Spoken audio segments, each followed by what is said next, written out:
This is Minnesota, the place I call home, the place where winters bite hard and the winds howl long past the sunsets, the place where monochromatic blankets lock in the once vibrant landscapes of lakes and trees. And those who dare to embrace it tend to have a bit more elbow room this time of year, taking adventures so remote no one would be able to save you should things turn south. This is where silence and solitude can test your limits, but this is where the true hidden gems lie. Well, we made it onto the final stretch of the road, and there are a couple cabins back here, and it looks like somebody plowed the way, at least for the first stretch here. We've got 3 miles to go until we get to the lake, and we need to go to the left. Almost all the tracks go to the right. Whoa, we are slipping. We're putting her back into 4-wheel drive. Yeah, I have no idea how we're gonna turn around once we get to the lake, if we get to the lake. Holy cow. Jeez. We're spinning the wheels. This lake better hold some fish. We're getting close. Somewhere around here. I believe it looked like there might have been a trail leading to the lake. So we gotta keep our eyes peeled.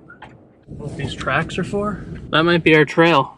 I think so, because they don't go any further. And it looks like they kind of just disappear into the woods there. I don't know if I can back my truck in there. Guess we gotta try. Stay tuned.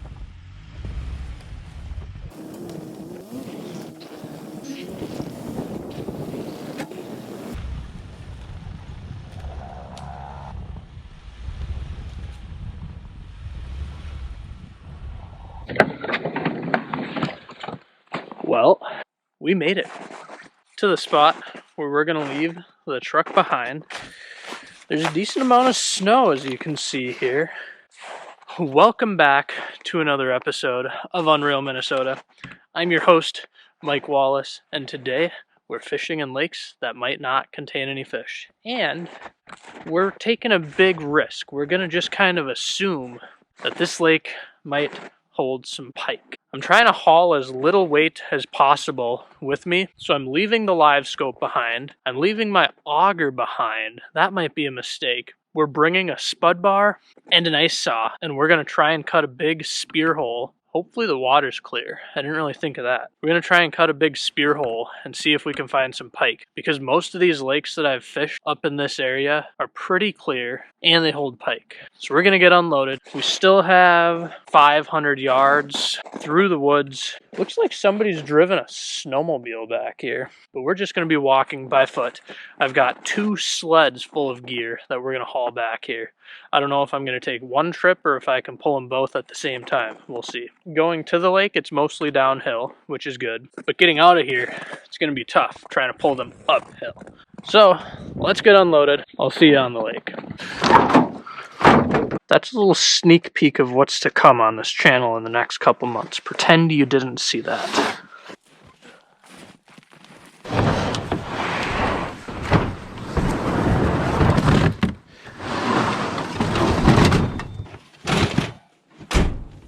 Let's head out to the lake. Gotta figure out if I can tie these sleds together. Maybe if I just go around the leg of the chair here. See if that works. It'll work, but is it gonna get caught on trees? Yep. Oh, this is gonna be annoying. I think I need to shorten up the rope. Maybe tie the knot down here.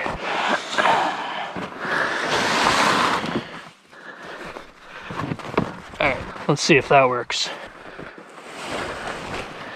So far, so good.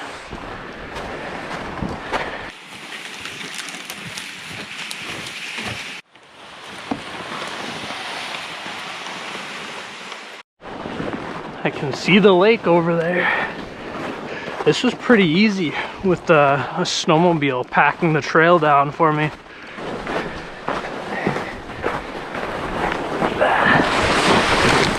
Ooh, little traffic jam there.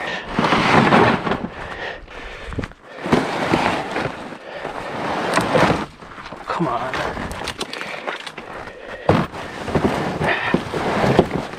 There we go.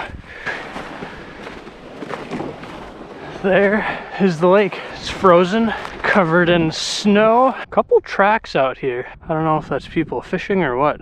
But we're spearing, so we're gonna grab a big stick or two.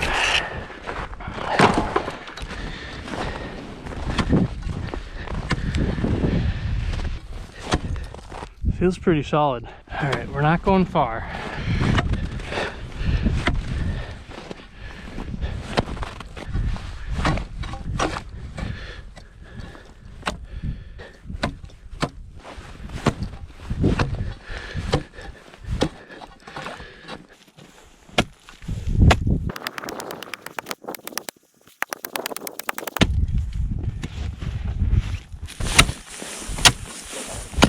There's water.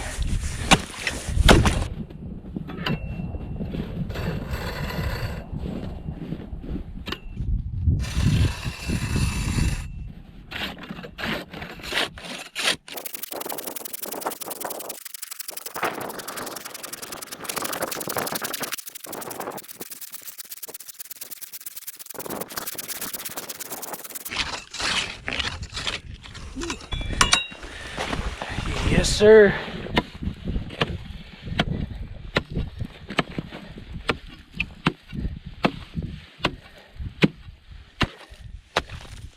That's all it took. And you push them both down, and you can figure out which one's on top. Because this one goes down further than this one, so we got to take this one out first. I'm out of the way for the start of this. And then we'll come back and get it.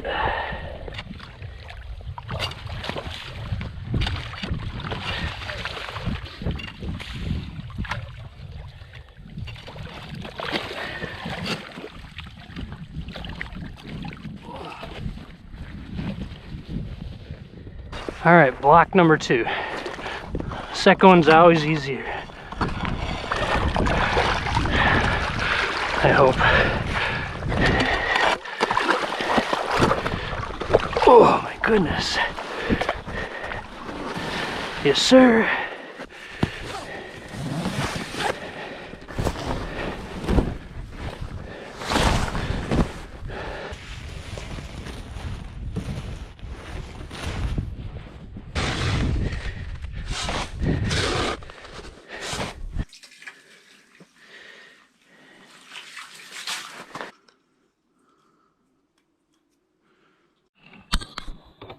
We are ready to drop the decoys down. I'll show you what we're starting out with. We got a wobbler decoy, and then we got a fire tiger swimming decoy. This one's gonna bring them in, and the wobbler is gonna finish them.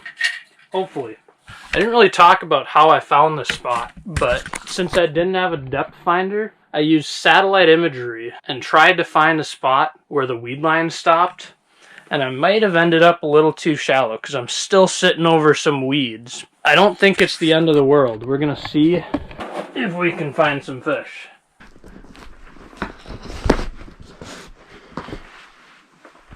Alright, get the windows closed. Oh yeah, this looks good. 8:30. First decoy is going down. There's a bluegill down there, or something. A little perch. Oh, what is that? Couple perch. Guess that's a good start. See if the pike come cruising in.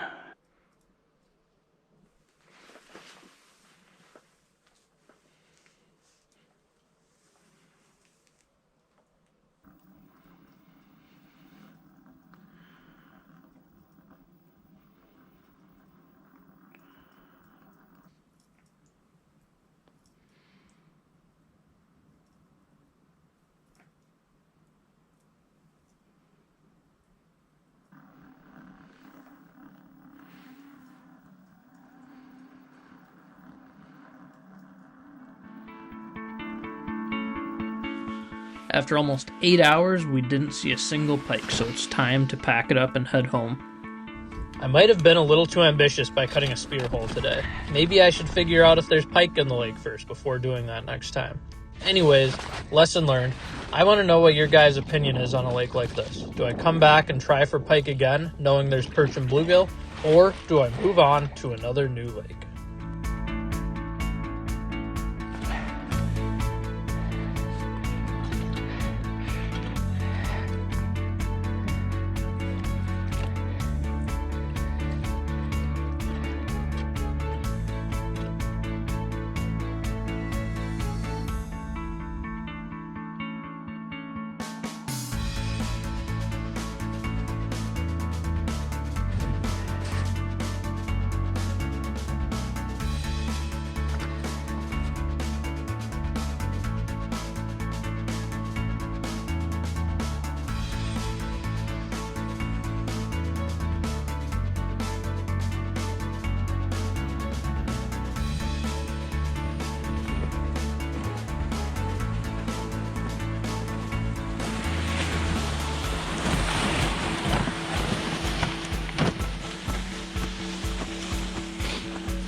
just broke off in my eye.